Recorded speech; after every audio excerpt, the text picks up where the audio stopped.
HSC 26 এই নিয়মগুলো মানলে হাতের লেখা হবে এখন থেকে রকেটের গতিতে।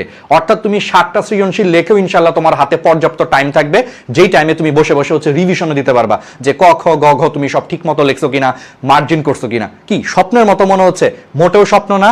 এই সিক্রেটগুলো আমি নিজে স্কুল লাইফ থেকে হচ্ছে অ্যাপ্লাই করতাম দেখে আল্লাহর রহমতে আমার যখনই সৃজনশীল লেখা লাগতো, তখন আমাদের 6টা সৃজনশীল ছিল, বাট আমি কখনোই 6টা সৃজনশীল ফুলফিল লেখে একদম বসেছিলাম। প্রত্যেকটা সময় আমি এরকম বসেছিলাম, হাতে টাইম ছিল, বসে বসে ক খ রিভিশন দিতাম। তো চলো তাইলে শুরু করি। প্রথম জিনিসটা হচ্ছে আমার নিজের হাতের লেখাও স্কুলে থাকতে একদম 6-7 এর দিকে অনেক স্লো ছিল। তো পরবর্তীতে আমি নিজে ঘাটাঘাটি করে কয়েকটা টিপস বের করছে, যেটা বর্তমানে হচ্ছে মনে হলো তোমাদের সাথে শেয়ার করি। প্রথম জিনিসটা, নম্বর 1, গ্রিপ ঠিক করা। তোমরা অনেকে কলমটাকে ঠিক মতো ধরো না। অনেকে আসো কলমের একদম কোনায় যেয়ে ধরো। এই কলমের একদম কোনায় একদম প্রান্তে ধরলে কিন্তু হাতে মানে চাপ বেশি পড়ে। চাপ বেশি পড়লে হাত কিন্তু খুব দ্রুত ব্যথা করে, ফলে কিন্তু খুব দ্রুত লেখা যায় না বা বেশিক্ষণ লেখা যায় না। তো তোমরা গ্রিপটা করবা হচ্ছে কলমের যে মুখ, সেই মুখ থেকে হচ্ছে 1 থেকে 1.5 ইঞ্চি উপরে। কলমের যে মুখটা, সেই মুখ থেকে তাহলে কি 1 থেকে মিনিমাম 1.5 ইঞ্চি উপরে গ্রিপটা নিবা এবং কলমটাকে আস্তে ধরবা। ভাই প্রেসার দিও না যে হাত দিয়ে একদম ইচ্ছা মতো চাপ দিলে তোমার আঙ্গুল ব্যথা করবে, তুমি বেশিক্ষণ লিখতে পারবা না। আস্তে এমন ভাবে ধরবা যাতে কলমটা হাত থেকে ছুটেও না যায়, লেখাও যায়, কিন্তু প্রেসার দেওয়া যাবে না। অনেকে এইরকম চেপে হচ্ছে লেখো না। তাহলে কি বলছি, গ্রিপটা কি করতে হবে? কলমের নিপ থেকে 1 থেকে 1.5 ইঞ্চি উপরে হালকা করে হচ্ছে কলমটাকে ধরতে হবে, হালকা করে। ঠিক আছে, এটা হচ্ছে প্রথম। তাহলে গ্রিপটা ঠিক করতে হবে। সেকেন্ড জিনিসটা হচ্ছে সঠিক কলম বাছাই করতে হবে। বাজারে যত কলম আছে, তুমি একটা কাজ করবা, 5-10 রকমের কলম কিনবা। এখন কলমের দাম অনেক কম করে, 5 টাকা করে কলম। মনে করো তুমি 10টা কলম কিনলা, 10 টাইপের 10টা কলম কিনবা। কিনে তুমি এগুলা প্রত্যেকটাই হচ্ছে এরকম গ্রিপ দিয়ে লিখবা। লিখে দেখবা কোন জিনিসটা তোমার হাতে বেশি স্যুট করে। যেমন অনেকের হাত ঘামে, তার জন্য আমি পার্সোনালি বলবো যাদের হাত ঘামে তারা এমন একটা কলম ইউজ করবা যার বডিটা হচ্ছে রাবার দিয়ে তৈরি, যেমন ম্যাটাডোর পিন পয়েন্ট। আমি কিন্তু এখানে কোনো কলমের দোকানের হচ্ছে কি ব্র্যান্ডিং করতেছি না, আমি জাস্ট বলতেছি আর কি। ম্যাটাডোর পিন পয়েন্টে দেখবা হচ্ছে যে ওদের বডিটা হচ্ছে একটু রাবার দিয়ে। সো এটা যাদের হাত বেশি ঘামে তাদের জন্য এটা সুইট করবে।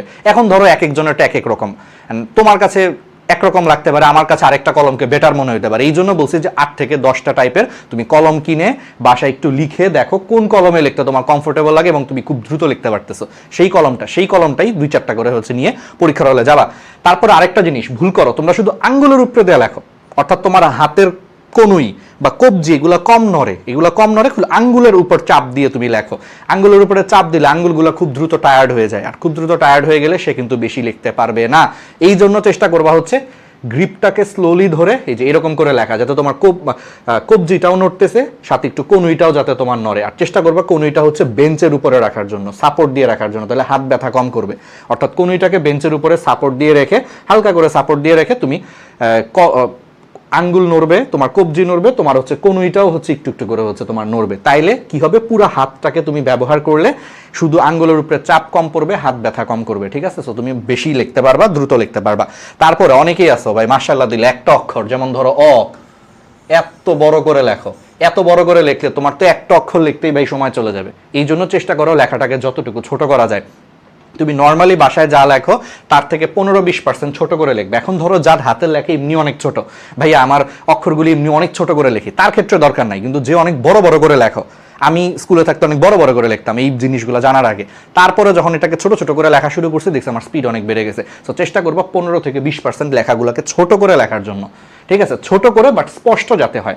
আবার এমন ছোট করেও না যে টিচাররা মাইক্রোস্কোপ দিয়েও যাতে পড়তে না পারে, এরকম করে লেখো না, তাইলে কিন্তু ভাই ধরা খেয়ে যাবে। ঠিক আছে, তো যাদের লেখা বড় সরে অনেক বড় বড় করে লেখো, ছোট করে হচ্ছে অক্ষর লিখো, তোমার 15-20% টাইম সেভ হয়ে যাবে ইনশাল্লাহ।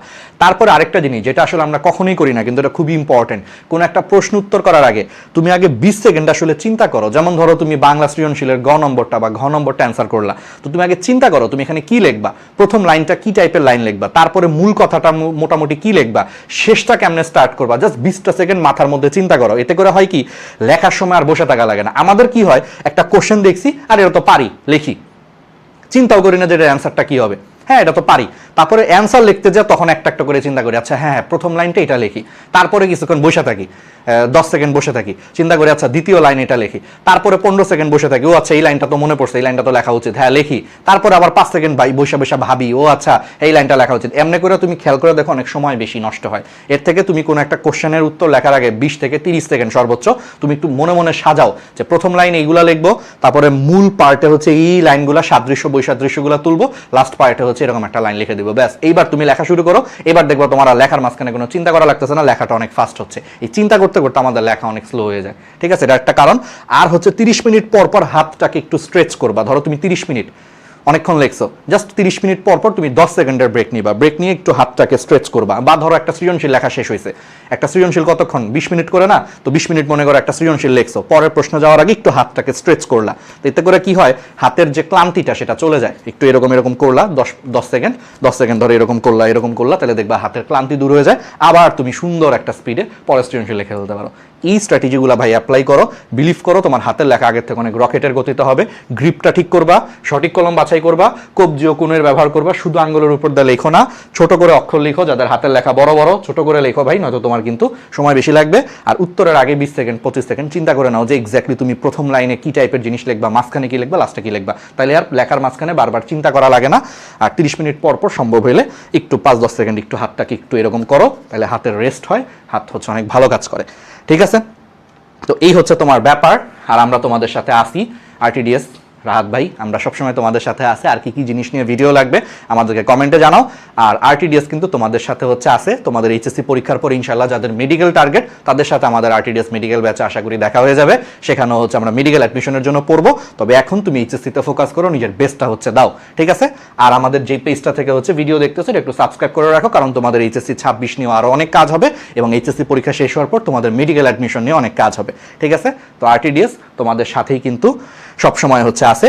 আর যাদের ভার্সিটি টার্গেট তারা আমাদের এই পেজটা ফলো দিয়ে রাখতে পারো, ভার্সিটি স্টেশন সার্চ দিয়ে ফলো দিয়ে রাখলা, তোমাদের এইচএসসির পর এখানে ভার্সিটি নিয়ে অনেক কাজ হবে ইনশাল্লাহ। আর এটা আমাদের মেডিকেল প্ল্যাটফর্ম, ঠিক আছে, আরটিডিএস গ্র্যাভিটি মেডিস্টেশন এগুলো হচ্ছে তুমি ফলো দিয়ে রাখলা। যাই হোক, বাট এখন তুমি এইচএসসির জন্যই মূলত ফোকাস করো, যেই কথাগুলো বললাম বারবার হচ্ছে করো। আমরা তোমাদের সাথে আসি ইনশাল্লাহ সবসময়, একদম অ্যাডমিশনে, এটা হোক মেডিকেল অ্যাডমিশন হোক ভার্সিটি অ্যাডমিশন, আর এখন তো এইচএসসির জন্য আসি আরটিডিএস তোমাদের সাথে। ধন্যবাদ।